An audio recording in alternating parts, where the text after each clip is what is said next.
Praise the lord. ప్రభు అయిన యేసుక్రీస్తు నామములో మీకు శుభములు. ఈ దినం కొరకైన దేవుని వాగ్దానము, నీ ఆహారమునకు మేకపాలు సమృద్ధి అగును. సామెతలు 27:27. ఈ లోకంలో మానవుని యొక్క మనుగడ కొరకు దేవుడు ఎన్నో సదుపాయాలు ఏర్పాటు చేశాడు.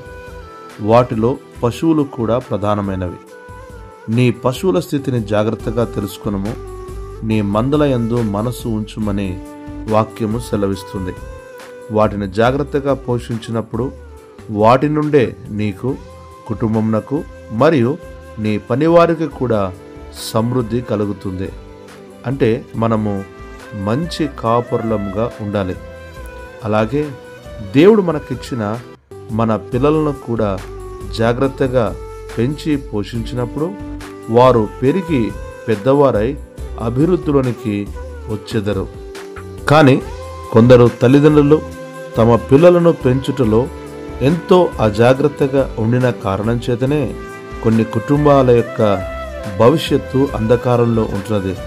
కనుక మనము మంచి తల్లిదండ్రులముగా ఉండవలను. ప్రభు పనిలో పరిచర్యలో ఉన్నవారు కూడా దేవుడు తమకిచ్చిన ఆత్మల విషయంలో ఎంతో జాగ్రత్తతో, భక్తితో, శ్రద్ధతో వారిని వాక్యములో పెంచి పోషించినప్పుడు సంఘము క్షేమాభివృద్ధి పొందుతుంది. అది దేవుని సౌందర్యమైన మంద. ఆ మందను దొంగ కాపరుల వలె నష్టపరచక మంచి కాపరుల వలె పెంచి పోషించవలను. అట్లు సంఘము ద్వారా కాపరి యొక్క ప్రతి అక్కర తీర్చబడుతుంది. అట్లు మంచి కాపరిగా ఉండుటకు ప్రభు మనను సిద్ధపరచునుగాక. ఆమెన్.